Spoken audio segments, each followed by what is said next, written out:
Nouveau barrage routier à Capesterre-Belle-Eau aujourd'hui. Le comité de défense des Capestériens a bloqué le pont de l'Île-et-Pérou, perturbant ainsi la circulation dans les deux sens. Une réunion d'urgence est tenue à Basse-Terre pour tenter d'apaiser leur colère. C'est un exemple de dynamisme et de réussite. Le lycée de Pointe-Noire a ouvert ses portes à ses étudiants pendant les vacances de la Toussaint. Au programme, opération commando pour aller au-delà de ses limites. Et nous prendrons la direction de Malandure à Bouillante. Ce petit bout de paradis est aussi le repère des tortues. Une vingtaine d'enfants a été sensibilisés sur leur protection. Notre archipel célèbre cette année les 25 ans de combat pour les protéger. Bonsoir, bienvenue sur RATV Guadeloupe. Ce mardi a été marqué par une nouvelle journée de barrage à Capesterre-Belle-Eau. Après avoir bloqué hier la Nationale 1 dans les deux sens, le collectif de défense des Capestériens était plus que jamais mobilisé aujourd'hui. Reportage Moïse Dexter, Patrick Curie et les commentaires de Nathalie Dinan. Depuis 2 jours, le collectif des usagers de l'eau de Capesterre bloque le pont de l'Île-et-Pérou dans les deux sens. C'est la solution retenue par ses habitants, exaspérés par le manque récurrent du précieux liquide des semaines durant. Ils espèrent ainsi se faire entendre des pouvoirs publics. Le préfet nous a reçus, mais nous a clairement fait comprendre qu'effectivement, qu'il n'est pas de son ressort et que bon, la situation est un peu...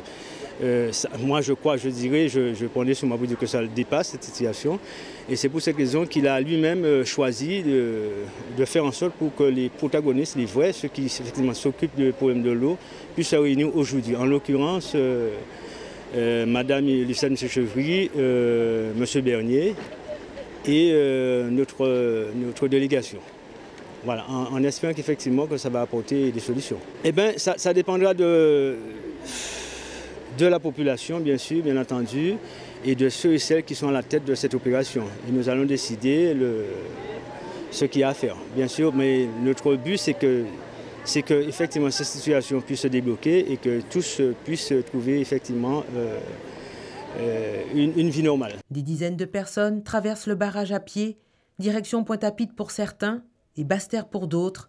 En bus ou en stop, ils s'adaptent. Ils comprennent la colère des Capestériens. Parce que le bus, il nous a déposé là et à cause du barrage, il ne peut pas passer. Il nous a dit d'arriver jusque là-bas pour prendre un bus pour nous emmener à Pointe-à-Pitre. Je suis d'accord avec eux parce que pourquoi une partie a de l'eau et pas l'autre? C'est pas juste, quoi. Mais j'espère qu'ils vont trouver une solution aujourd'hui pour débarrer ça, pour qu'on puisse profiter des quelques jours qui nous restent pour pouvoir sortir. J'ai laissé une voiture derrière parce que hier j'ai fait parler ma mère et aujourd'hui j'ai dit que je la laisse derrière et là c'est bon. Moi j'ai de l'eau parce que j'ai un sous-presseur, j'ai une source, mais je suis là, je compatis avec eux et s'il faut que ça dure, ça dure. Hein. Ah mais c'est pour ça aller, pas ni de l'eau en Guadeloupe depuis combien de jours. Alors il faut faire une solution, parce que ça ne peut pas durer ça. On y va tiens là, on devrait penser à Capesterre son bitin là. On peut aller là, on va faire habitement ailleurs. Agacé par le manque de solutions pérennes avancées par les pouvoirs publics, le collectif menace de durcir le mouvement. La situation risque de se dégrader rapidement si aucune réponse concrète n'est trouvée à la suite des différentes rencontres avec les décideurs. Et puis à l'heure où nous parlons, les barrages ont été levés ce soir par le comité de défense des Capestériens à la suite de la réunion d'urgence organisée par le président de région. Harry Chalus souhaitait depuis hier réunir autour d'une même table les principaux acteurs de l'eau pour apporter des solutions. On écoute les détails de celle-ci, expliqués par Harry Chalus lui-même. Il était interrogé par Karen Diam. Nous avons quand même pu trouver des solutions pour soulager cette population. Les techniciens ont travaillé ce matin depuis 9 h à trouver les meilleures solutions, région, département, CSBT et les techniciens du SIAG. Là, nous allons faire des tours d'eau qui vont commencer dès le demain matin parce qu'il faut quand même une petite communication à la population. Des tours d'eau de 24 heures pour permettre aux personnes qui n'ont pas d'eau depuis plus de 15-20 jours d'avoir de l'eau et vice-versa. Par la suite, nous mettrons en place une quinzaine de citernes pour pouvoir quand même soulager ces personnes. Et aussi, le département a proposé 6 000 litres d'eau, je crois, pour aussi accompagner. Et à court terme, dans les 15-20 jours, il faudrait revoir les surpresseurs pour pouvoir réparer ce qu'il y a à réparer. Et aussi, s'il le faut, construire un autre barrage, mais ça c'est à plus long terme. Ce qui est important, comme je l'ai fait comprendre, c'est que la région n'est pas compétente en matière d'eau, mais nous sommes prêts à accompagner financièrement tout ce qu'il y a à faire pour pouvoir régler ce problème de Capesterre et sur la Guadeloupe. Nous avions lancé l'idée d'un syndicat unique. Certaines personnes ne sont pas prêtes à se mettre ensemble pour leur propre intérêt. Je le dis, je suis vraiment déçu en tant que Guadeloupéen de voir que nous avons une population qui souffre et que nous nous battons à coups de chiffres, à coups de problèmes juridiques, au lieu de prendre la décision de régler définitivement ce problème. La région s'est engagée, le département s'est engagé, l'État s'est engagé. Nous avons même fait un plan de financement avec l'ONEMA où chaque année, nous pouvons investir 50 millions pour réparer les réseaux de la Guadeloupe et régler définitivement ce problème en 2016. Et vous, qu'avez-vous pensé de cette mobilisation, du moyen utilisé par le comité des capestériens, justement pour trouver des solutions, ces barrages? Moïse Dexter et Patrick Curie vous ont sondé. On écoute vos réponses.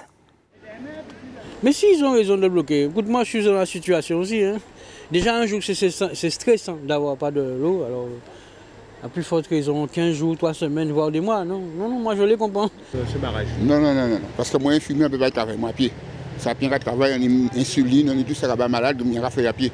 Je pense que pour avoir les résultats, il faut mettre la pression sur les gens qui s'occupent de ça. En même temps, solidaire, parce qu'il n'y a pas de l'eau pour côté. Alors, justement, on va soigner les gens et pas de l'eau pour baigner. Alors, qui j'en ai fait? Donc, il faut faire une manœuvre pour que la population puisse sortir de ce problème-là.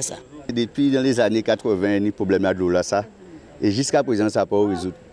Il y a des belles paroles à politiciens, des vieux à un pas de cabine gardé, qui plairait en même temps cinéma bas peuple là. Moi content, moi 200% avec eux. Mais Capester, ça n'est pas que si on a arrêté en route, l'eau là pas arriver à monter. Pourquoi il pas monter? Sans problème de suppression. Mais comme l'argent là, il est distribué entre eux, alors ils savent qu'il faut faire veille puis ils peuvent ranger. Oui, moi solidaire. Moi là, mes camions, moi là, bon, c'est pour barrer. On peut pas dire pas barrer. C'est ça. On est seulement arrêté là pour tout est pas de faire de l'eau pour tout de l'eau non. Alors donc bon, on pense que c'est pour la bonne cause. Oui, même si nous ça nous met un peu à contribution sans le vouloir vraiment, mais c'est vrai que si j'étais dans le cas, j'aurais peut-être fait la même chose. C'est pas normal, c'est pas nous les travailleurs qui à cause de le conseil général, le conseil régional qui est bloqué, c'est pas les travailleurs. Mais si nous ne faisons pas ça, nous n'avons pas un résultat. Mais moi, je habite côté là, il n'y a pas de l'eau là. Nous aussi, maintenant, pas de l'eau. Alors nous avons tout à fait débarré. Je ne peux pas aller bosser non plus. Hein. Mais on prend ses dispositions, que voulez-vous? C'est comme ça. Parce que si ils sortent là, après, mais tout, comme si tout était réglé, ça va entrer dans l'ordre et puis voilà, ça va recommencer, ainsi de suite. C'est une histoire sans fin. Non, ils ont raison. Capester bello. Là où il a, nous arrivons à descendre là. Il a capté de l'eau là. L'eau là a monté sur la grande terre. Et pas de problème.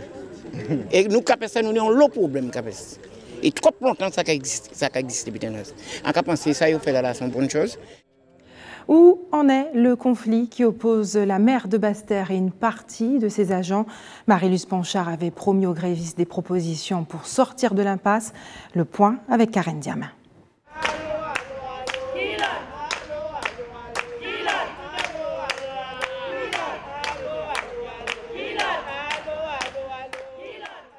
C'est en chantant très sereinement que les agents municipaux de Basse-Terre attendent la rencontre de demain avec le maire. Il faut savoir que nous, si vous voyez effectivement une proposition, puis rencontrer nous demain après-midi à 3h, eh bien nous parer, mais vraiment parer parce que nous voulons régler la situation là, ça. Parce qu'effectivement, ça a fait 8 jours que tout était bloqué Basse-Terre. Donc nous avons vu finir la situation là, ça, mais ça a dépendre qui d'aille. Nous, qu'on dit au niveau de capacité sur le terrain, nous à 10% à capacité en nous. Donc nous pas que souhaiter durcir les choses, mais si vraiment il pas lâcher rien, nous que faire ça il faut. Hein. À l'origine de cette mobilisation, un protocole signé en 2015, mais non appliqué. À cela vient s'ajouter un cahier de revendications d'une dizaine de points. Depuis en octobre 2015, nous signons un protocole. Et puis, le protocole là, il a comprendre. Nous essayons de parler gentiment et veiller, parce que, comme on a dit avant, ouais, l'affrontement, il faut faire les choses correctes. Et c'est l'ité ministre en 2010, c'était voter le dialogue social. Donc, nous sommes dans le dialogue social et veille, mais il n'y a pas qu'à attendre. Eh bien, nous apportons notre manœuvre pour y pétendre. Nous partissons un cahier de revendication de 13 points. Et il faut savoir, nous bloquer au 5e point. qui est le régime indemnitaire. Il faut savoir nous avons goûté pour tout salarié compris qui catégorie A, B et C et ça déjà très bien qu'ils reconnaissent ni des petits salaires parce que c'est pas ça qu'a dit nous là nous on dit dans la veille. Mobilisés depuis 8 jours, les agents municipaux restent motivés et déterminés à obtenir gain de cause. Nous venons tous les matins à 6 h.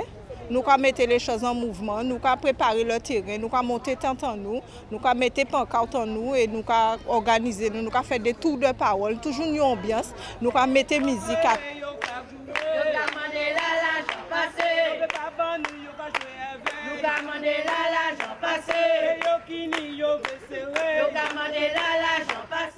Et nous avons chanté, mais c'est la joie de vivre. Et qu'on dit, c'est pour ça qu'on dit, nous plus que jamais, nous avons d'ambita parce que nous avons un bon savoir-vivre dans les piquets de grève là.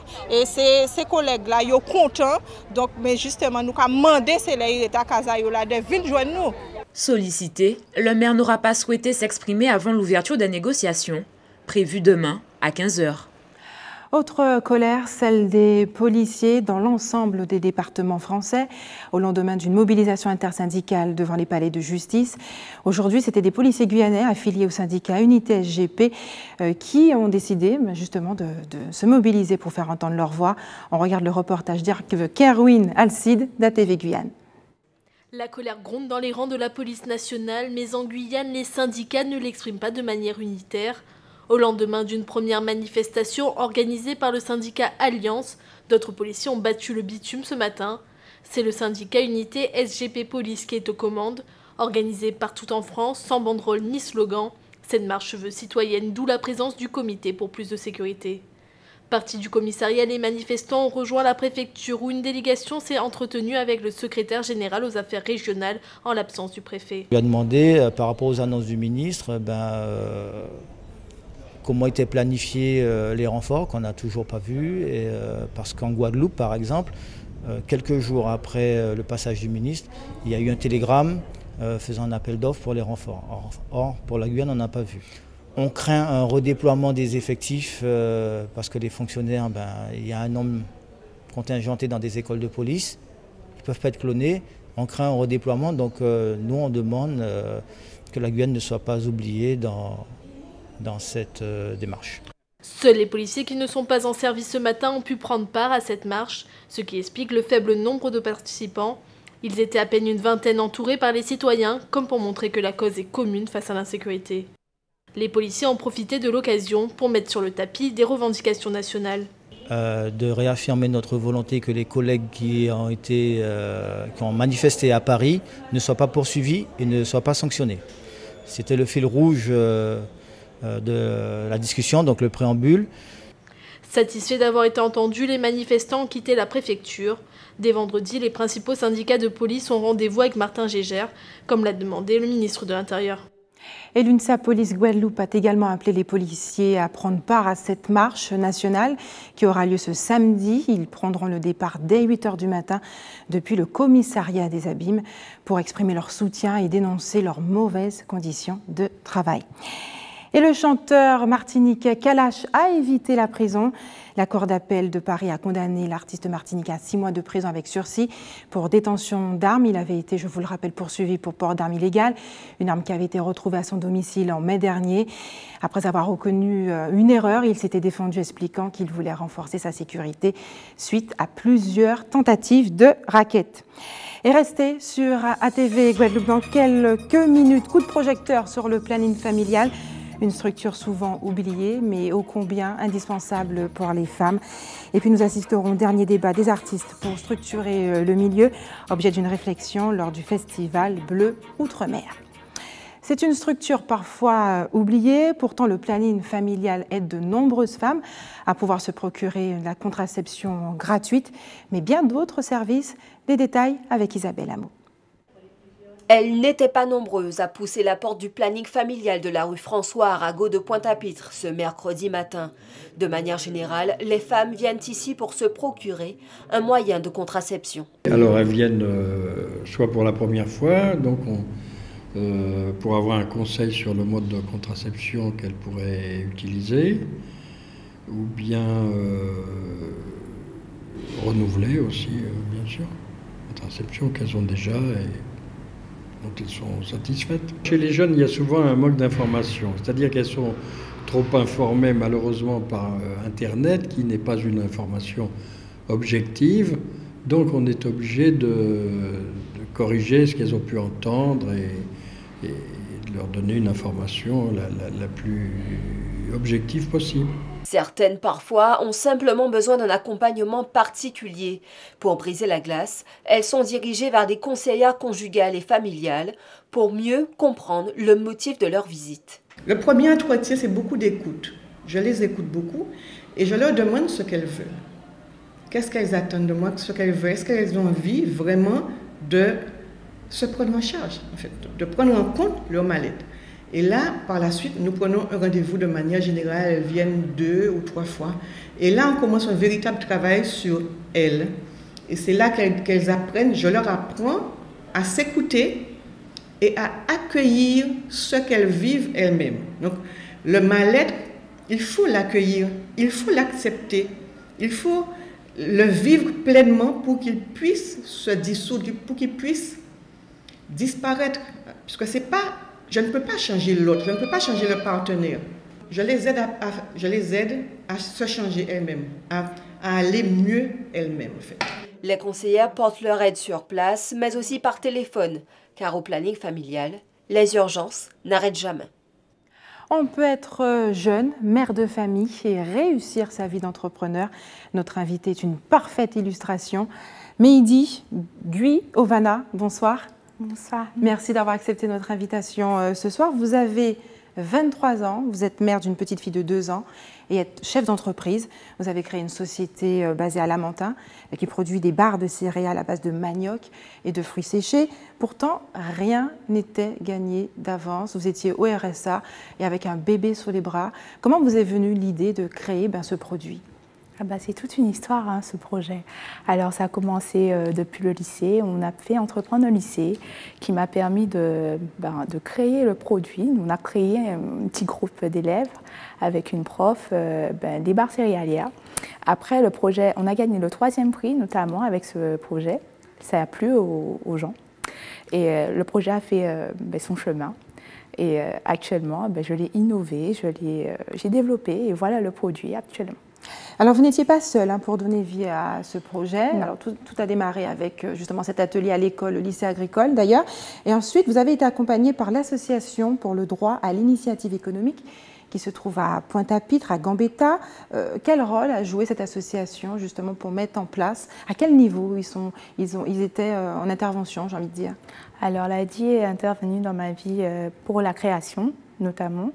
Il y a le projet, mais la création. Donc, du coup, ils m'ont aidé à financer mon produit, à financer mon projet, à donner une direction à mon projet aussi, à me financer aussi pour pouvoir démarrer ma création d'entreprise. Je crois que pour le financement, vous n'avez même pas fait appel à une banque traditionnelle. Non, pas du tout. Pourquoi? Parce que c'est difficile quand on est au RSA. On a son produit, oui, peut-être qu'il a de la valeur ajoutée, mais premièrement, on regarde les fonds arrière. Si on a un garant, par exemple, quelqu'un qui peut nous financer derrière. Voilà. Alors, entre l'idée et la création de l'entreprise, 1 an s'est écoulé. Est-ce que vous avez eu des moments de découragement? Oui, comme dans tout projet, forcément, il y a des hauts et des bas, mais il faut savoir se relever et garder la tête haute et croire en son projet. Et à ce moment-là, justement, vous avez trouvé des personnes ressources pour vous aider à vous rebooster et à donner une direction Oui, tout à fait. Je vais prendre le cas de mon beau-frère. Il est chef d'entreprise et lui, ça a été ma motivation financièrement derrière qui m'a poussée. Et voilà. Donc, merci à Ken Millionnaire au passage. Votre petite fille n'a que 2 ans, Mehdi. Comment avez-vous réussi à concilier vie de famille et ce projet professionnel, ce challenge? Alors, ce n'est jamais facile, mais tout est organisation dans la vie. Et comme toute femme, il faut s'organiser lorsqu'on a des enfants. Donc, la gestion, la famille derrière aussi qui aide, qui donne un coup de pouce pour l'organisation autour de ma fille. Voilà. Aujourd'hui, est-ce que justement vous avez déjà trouvé des points de distribution? Vous êtes venu d'ailleurs avec un échantillon pour qu'on voit, les téléspectateurs voient quelles sont justement ces céréales à base de manioc. Est-ce que vous avez trouvé des points de distribution? Alors oui, ça commence petit à petit, mais j'invite à m'aider à commercialiser, à ce que toute la Guadeloupe puisse connaître ce produit et activement on est à la recherche de points de commercialisation. Vous avez fait appel aussi à des chercheurs, peut-être en Guadeloupe, pour vous aider à mettre au point ce produit qui est fait à base de manioc, de fruits séchés. Oh oui, donc il y a du monde qui se regroupe autour de ce projet petit à petit, parce que comme je vous ai dit précédemment, c'est une entreprise qui a commencé au début de ce mois-ci, au mois d'octobre. Elle est toute récente. Donc voilà, c'est un petit bébé qu'il faut faire grandir. Et qu'est-ce qu'on peut vous souhaiter justement pour cette création d'entreprise? Ah ben je sais pas, c'est vous. La réussite. Merci Mehdi Guyot-Vanna d'avoir accepté de répondre à nos questions et de témoigner justement de votre courage, votre ambition pour réussir dans la vie. Eux aussi, ils ont la niaque. Ce sont les élèves du lycée de Pointe-Noire. Ils ont eu la possibilité pendant ces vacances de la Toussaint de se rendre dans leur établissement. Aujourd'hui, il était question de muscler leur mental. On regarde le reportage de Linda Kayarsi. Ce matin, le lycée de Pointe-Noire a pris des allures de camp militaire. Opération Commando. Je suis ancien militaire, je suis un ancien casque bleu. Et voilà, on essaie de faire ce qu'on peut avec eux, ce qu'on m'a appris. Commando, là, on y va. Qui c'est qui passe là? On va faire passer la jeune fille. On va y aller.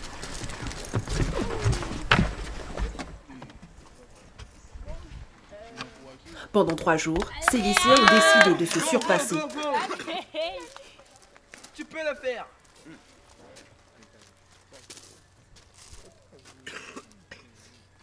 Allez Laura, tu fais la télé en plus. Allez, c'est bien. Moi, comme je suis un peu sportive, je suis dans le pôle du basket au lycée. Donc j'ai dit pourquoi pas, c'est les vacances, on profite. Donc un petit peu de force, ça fait du bien. Comme je suis quelqu'un qui est très aventurière, je regarde Koh-Lanta et j'ai dit pourquoi pas, vu que ça ressemble, pour essayer de tester mes capacités. C'est un peu compliqué, mais on tient le coup. Et pour maintenir la pression, un G.I. Joe surentraîné. Le mur. C'est mon expérience professionnelle que j'ai proposée, parce que je suis issu d'une grande maison des forces de l'ordre et voilà, donc j'ai l'expérience de ce genre de choses. La cohésion, et puis le dépassement de soi, et aussi le goût de l'effort. Je pense qu'ils en ont besoin et je pense que ça leur a fait du bien, parce que je pense qu'ils font pas du sport quand même cette intensité régulièrement, et puis je pense que ça leur fait du bien. En fin de compte, je vois que ça crée un engouement et il y a de plus en plus de jeunes qui viennent. Franchissement, ramper, un véritable parcours de santé pour certains. Moi je me surpasse tout le temps et il faut se surpasser dans la vie, sinon on ne peut pas y arriver. Voilà. Pour arriver à ses fins, il faut savoir faire des sacrifices, et puis le physique, la condition physique fait partie de gros sacrifices aussi, donc on profite. C'est du mental aussi, il faut avoir le mental, sinon on ne peut pas y arriver. Mission accomplie pour le lycée de Pointe-Noire, qui a su susciter de l'engouement pour cette activité pendant les vacances de Toussaint. Le premier jour, on a eu 80 élèves à peu près. Le deuxième jour, 100 élèves, parce qu'ils se sont rendus compte qu'il y avait le stage commando et qu'ils voulaient tous y participer. Donc là, ce matin, j'ai dû refuser du monde en stage commando parce que j'avais beaucoup trop d'élèves et que c'est limité à 20 élèves uniquement. On a également du théâtre et on avait le langage des signes qui malheureusement n'a pas pu se produire, mais qui était l'année dernière. L'établissement scolaire n'est pas à son coup d'essai. L'an dernier, pendant les vacances de Pâques, le lycée avait ouvert ses portes aux élèves en proposant des activités sportives et culturelles. La Guadeloupe fête cette année les 25 ans de la protection des tortues. Depuis quelques années, l'école de la mer et l'aquarium proposent de nombreuses animations pour sensibiliser les Guadeloupéens, notamment les nouvelles générations.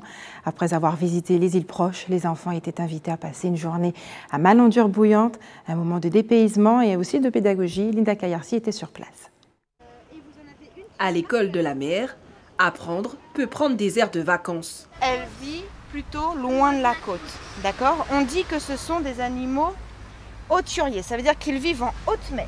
Sur la plage de Malendure à Bouillante, court en plein air sur la tortue marine. Alors effectivement, à l'école de la mer, on propose beaucoup de thèmes sur le milieu marin, mais il est vrai que le thème des tortues marines revient très régulièrement, puisque c'est un animal remarquable qu'on a en Guadeloupe et qui est menacé de disparition. Le site de Malandur a été choisi puisque c'est un des plus beaux sites de la Guadeloupe où on peut voir différentes espèces de tortues, aussi bien dans la baie sur les herbiers avec les tortues vertes qu'aux îlets sur les récifs avec les tortues carrettes.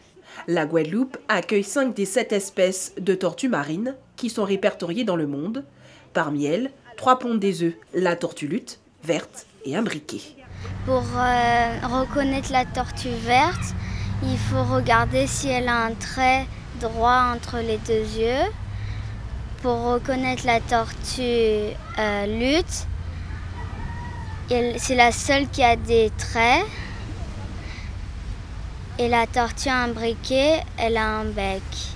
C'est un animal remarquable et donc il faut les protéger parce qu'il y a beaucoup de déchets dans la nature qui peuvent les tuer.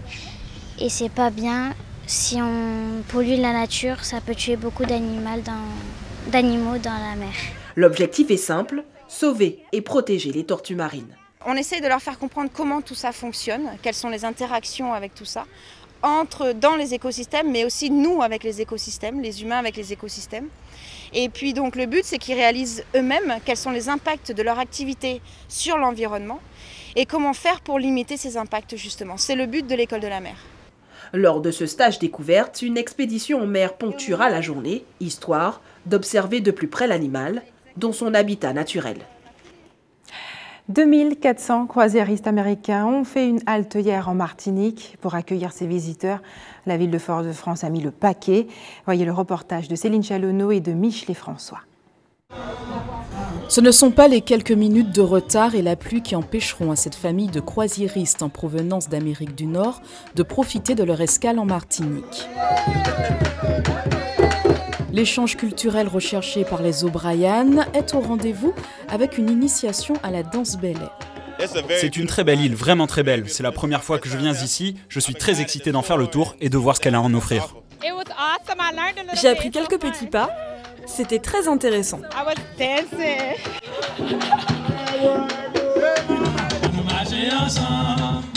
Ils ont 4 heures, 4 à 5 heures pour certaines excursions, puisque le bateau repart à 17 heures. Donc, mais rassurez-vous, on leur donne le temps de pouvoir flâner, de pouvoir respirer, de pouvoir découvrir la Martinique, notre belle île qui ne cesse de revenir tout le temps. Avec un peu plus de 330 000 croisiéristes attendus pour cette nouvelle saison, le CMT a fédéré plusieurs partenaires du secteur autour d'un projet commun. Il s'agit aujourd'hui de valoriser ce travail mené depuis plusieurs mois. Faire en sorte que la qualité soit au rendez-vous, être à l'écoute de tous ceux qui sont sur le terrain, de façon à pouvoir faire remonter les déficiences, les manquements, les insuffisances.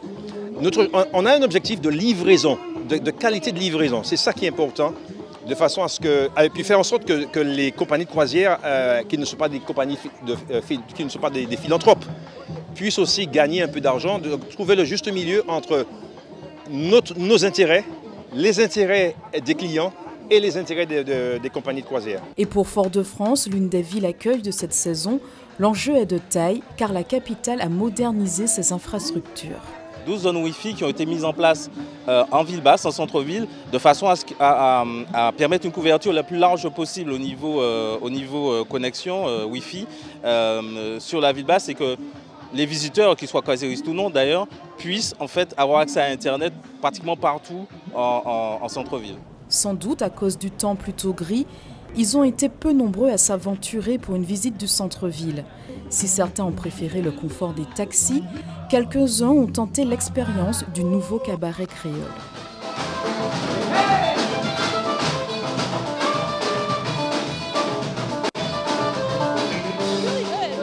C'était vraiment sympa, très intéressant pour une première découverte. Là aujourd'hui est tout le challenge. On est sur 2 jours test, aujourd'hui et demain. On analyse la clientèle, leurs habitudes, leurs trajets. Mais on est là pour toute l'année en tout cas et on compte bien mettre en place tout ce qui est en notre pouvoir pour faire au mieux. 181 escales de paquebots sont attendues. Demain, c'est la Norwegian Jim de la compagnie aérienne Norwegian Cruise Lines qui fera une escale inaugurale au port de la Pointe-Simon. Retour chez nous dans le cadre du Festival Bleu Outre-mer qui se déroule en ce moment même au Mémorial Hague de Pointe-à-Pitre. Une conférence débat a été organisée aujourd'hui concernant l'évolution des métiers de la musique et de l'audiovisuel. Patrick Curie et Moïse Dexter ont écouté assidûment ces échanges. On les écoute. Le Festival Bleu Outre-mer, c'est la rencontre de plusieurs univers, culturels et musicaux, mais aussi le temps d'une rencontre entre professionnels qui veulent débattre des problématiques qui les concernent.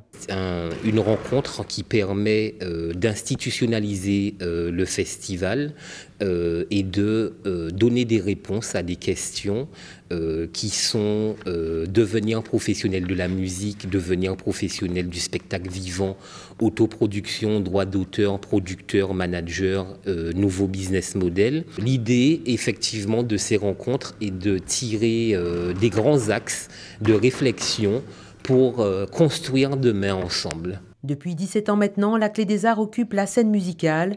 L'école rencontre, à l'instar d'autres instituts, des problèmes liés à la formation professionnelle des jeunes. Alors nous, bien sûr, on forme donc les musiciens jusqu'à un certain point, parce qu'après, jusqu'au bac, en gros, puisque après le bac, beaucoup de jeunes partent.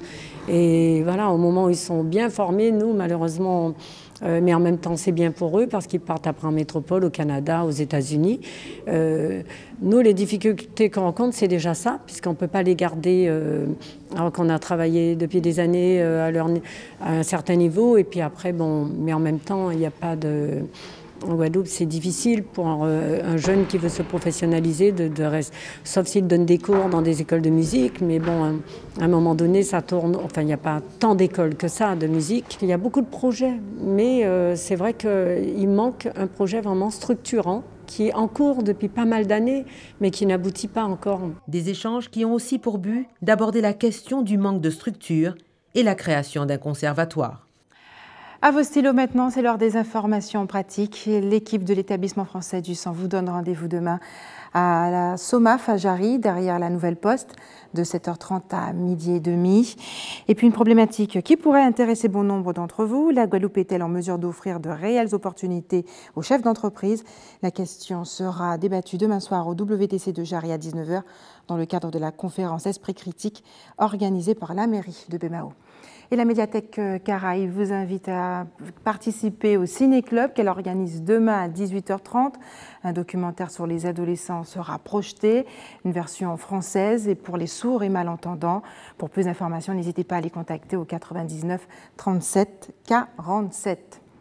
Et si vous êtes témoin d'un événement, si vous avez des communiqués à nous transmettre, n'hésitez pas à nous appeler au 60 10 2 fois ou à nous envoyer aussi vos courriers par B à l'adresse suivante b.fiari@atv.gp. C'est la fin de notre édition locale et régionale. On se retrouve dans un court instant pour le rappel des titres.